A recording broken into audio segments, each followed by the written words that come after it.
नमस्कार। देखिए, बिहार में चुनाव नजदीक आते जा रहे हैं और चर्चा इस बात की चल रही है कि क्या राहुल गांधी ही बिगाड़ेंगे तेजस्वी यादव का खेल। तो क्या बिहार में गठबंधन की कलई खुल जाएगी फिर, या फिर बिहार में समाप्ति की कगार पर पहुंच चुकी है कांग्रेस। बिहार में दलित वोट बैंक पर सबकी नजर है और राहुल गांधी और तेजस्वी यादव दोनों के प्रिय वोट बैंक हैं दलित वोट बैंक। सबसे बड़ा सवाल यह है कि दलित वोट बैंक किधर जाएगा। देखा जाए तो बिहार की सियासत में जातियों पर चुनाव होते हैं, नेता हारते हैं, नेता ही जीतते हैं और चुनावी राजनीति से लेकर सामाजिक जीवन तक में दलितों की भूमिका बेहद अहम रहती है। बिहार में दलितों की आबादी देखा जाए तो 19% है और 90 के दशक तक दलित कांग्रेस का एक मजबूत वोट बैंक हुआ करता था। हालांकि बिहार प्रदेश की राजनीति को समझे तो कांग्रेस जिस तरह से धीरे धीरे यहाँ कमजोर होती जा रही है, तो निश्चित मानकर चलिए कि ये वोट बैंक कहीं ना कहीं तो जा रहा है। जब से नीतीश कुमार बिहार की सियासत में दाखिल हुए हैं, उनकी एंट्री हुई है, वोट बैंक माना जा रहा है कि नीतीश की तरफ धीरे धीरे झुकता चला गया। बिहार विधानसभा की 243 सीटों में से 38 सीटें ऐसी हैं जो अनुसूचित जाति की हैं और 2 सीटें अनुसूचित जनजाति के लिए आरक्षित हैं। इसके अलावा 20 से 25 सीटें ऐसी हैं जहां दलित समुदाय का वोट बहुत मायने रखता है, यहां हार जीत का समीकरण तय करता है। इन सभी पक्षों को देखते हुए कांग्रेस अब अपने पुराने वोट बैंक की तरफ फिर से वापस जाना चाहती है और अपने पुराने वोट बैंक को लुभाने में राहुल गांधी जुट भी गए हैं, क्योंकि लगातार उनके 4 दौरे हो चुके हैं बिहार में। इधर देश में लोकसभा की 543 सीटों में से देखा जाए तो 84 सीटें दलितों के लिए आरक्षित हैं, लेकिन मुद्दा सिर्फ इन 84 सीटों तक ही सीमित नहीं है। देश के कुछ बड़े राज्यों में ये 20% तक जाता है। राज्यों में 20% से ज्यादा दलित वोट वाली जितनी भी सीटें हैं, सीटों के हिसाब देखा जाए, उनको हिसाब लगाया जाए तो इस मुद्दे पर सियासत सबसे ज्यादा होती है। सियासत को अगर समझें दलित वोट बैंक की, तो कांग्रेस सांसद राहुल गांधी ने दरभंगा यूं ही बवाल नहीं मचाया। अनुसूचित जाति और अनुसूचित जनजाति SC/ST समुदाय के छात्रों से अंबेडकर हॉस्टल में मुलाकात करने यूं ही नहीं पहुंचे, वो भी बिना प्रशासन की अनुमति के। वो अपना वोट बैंक तलाशने निकले थे, बाकी लोगों से क्यों नहीं मिले। SC/ST के छात्रावास में ही, अंबेडकर छात्रावास में ही क्यों पहुंचे। यहां उन्होंने शिक्षा न्याय संवाद अभियान की भी शुरुआत की, संबोधित भी किया छात्रों को। हालांकि स्थानीय प्रशासन ने इस कार्यक्रम की अनुमति नहीं दी थी, इनकार कर दिया था। बाद में उन पर केस भी फाइल किया गया। राहुल गांधी इसके बाद पटना गए, यहां भी उन्होंने एक दांव खेला। हाल ही में जो फिल्म रिलीज हुई है फुले, उसे देखा, और वो भी किन के साथ।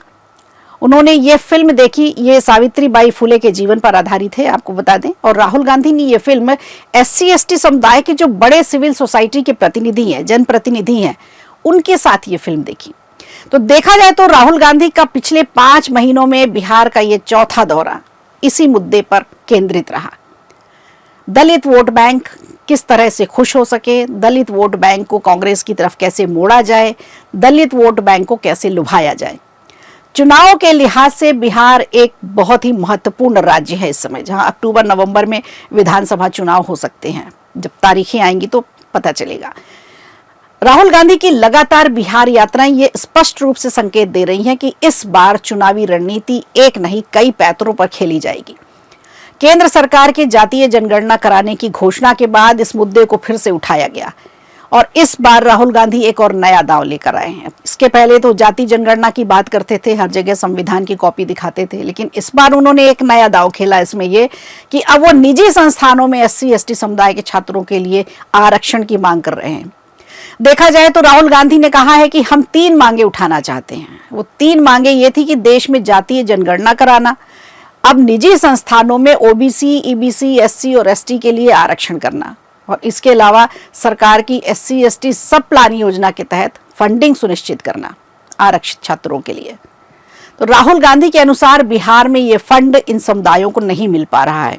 आंकड़े हालांकि ऐसा नहीं कहते हैं, पर दिलचस्प बात यह है कि बिहार विधानसभा चुनाव से ठीक पहले कांग्रेस ने अपनी रणनीति में बदलाव किया है और ये आक्रामक बदलाव अब SC/ST समुदाय की तरफ मुड़ने लगा है। इसी कड़ी में कुछ महीने पहले कांग्रेस ने अपने प्रदेश अध्यक्ष अखिलेश प्रसाद सिंह को हटाया और दलित नेता को बैठाया राजेश राम को यह जिम्मेदारी सौंपी। पार्टी ने दलित समुदाय से आने वाले सुशील पासी को बिहार का सह प्रभारी भी नियुक्त किया। इस साल फरवरी में कांग्रेस ने पहली बार प्रसिद्ध पासी नेता जगलाल चौधरी की 130वीं जयंती मनाई, जिन्हें सब लोग भूल चुके थे। यह भी एक सियासी दांव रहा कांग्रेस का, जिसमें राहुल गांधी ने भाग भी लिया था। पार्टी संगठन में किए गए शीर्ष स्तर के बदलाव और राज्य में दलित पानी पिलाया समुदाय से जुड़े कार्यों का आयोजन ये दर्शाता है कि कांग्रेस अपने पारंपरिक दलित वोट बैंक को वापस पाने के लिए छटपटा रही है। पिछले 3 दशकों में बिहार में कांग्रेस का ग्राफ लगातार नीचे गया है। पार्टी का वोट शेयर लगातार गिरा है, जिससे ये संकेत मिलता है कि बिहार में कांग्रेस लगभग समाप्ति की ओर है। लेकिन आंकड़े क्या कहते हैं वो हम आपको बताते हैं। देखिए, 1990 में 24.78% रहा और 1995 में जब चुनाव हुए तो 16.30% रहा। 2000 में ये आंकड़ा 11.06% तक पहुंचा। फिर 2005 में 6.09% पहुंच गया। 2010 की बात करें तो ये और भी कम हुआ, 8.37% पहुंचा। 2015 में फिर कम हुआ, 6.7% तक पहुंचा। लेकिन 2020 में थोड़ा सा बढ़ा और 9.4 यानी 9.5% तक ये आंकड़ा पहुंचा। तो आंकड़ों से स्पष्ट है कि 2005 में जब से नीतीश कुमार की सत्ता में एंट्री हुई है बिहार की, तो कांग्रेस का वोट शेयर लगातार घटता चला गया। और ये वोट बैंक किधर गया ये आपको समझाने की जरूरत नहीं है। पूरा का पूरा वोट बैंक नीतीश कुमार की तरफ चला गया। यहां पार्टी 2 अंकों का प्रतिशत भी हासिल नहीं कर पाई नीतीश कुमार के आने के बाद। तो राहुल गांधी के लिए सबसे बड़ी चुनौती है।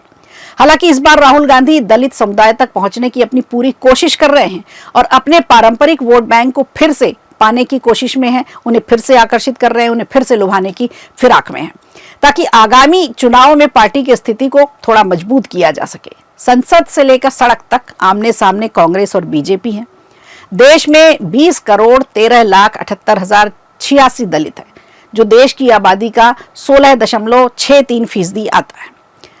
अब देश के 76.4% दलित नेता ऐसे हैं जो ग्रामीण इलाकों में रहते हैं, यानी ज्यादातर दलित आबादी गांव में ही रहती है। और देश की 23% जनता दलित जो है वो शहरों में रहती है। दलितों की राजनीति में अंबेडकर के नाम पर खूब राजनीति चमकाई जाती है। बीजेपी याद कराती है कि अंबेडकर के जीवित रहते और उनकी मृत्यु के बाद कांग्रेस ने हमेशा उनका अपमान किया है। तो कांग्रेस ये याद दिलाना चाहती है, ये दावा करती है कि बीजेपी के मन में अंबेडकर के लिए और उनके संविधान को लेकर कोई श्रद्धा नहीं है। लेकिन वहां बीजेपी ने फिर मजबूती से वापसी की है। ये साफ है कि बीजेपी बिहार चुनाव में अपने परंपरागत राष्ट्रवाद के एजेंडे पर ही उतरने वाली है। बेशक बिहार चुनाव में जातीय राजनीति का दबदबा रहता है, लेकिन क्या बीजेपी जाति जनगणना का क्रेडिट नहीं लेगी, ये अभी सवाल है। और जैसे जैसे राजनीति बिहार की चुनाव की तरफ पहुंचेगी, ये एजेंडा भी क्लियर होता जाएगा, क्योंकि बीजेपी के राष्ट्रवाद का एजेंडा ही हमेशा से सफल रहा है। तो अब कुछ ही महीने शेष हैं। जैसे जैसे समय बीतेगा, बिहार के चुनाव की सियासी तस्वीर वैसे वैसे साफ होती चली जाएगी। तो बने रहिए और देखते रहिए खबर प्रधान। ऐसे ही वीडियोस के लिए दीजिए इजाजत। नमस्कार।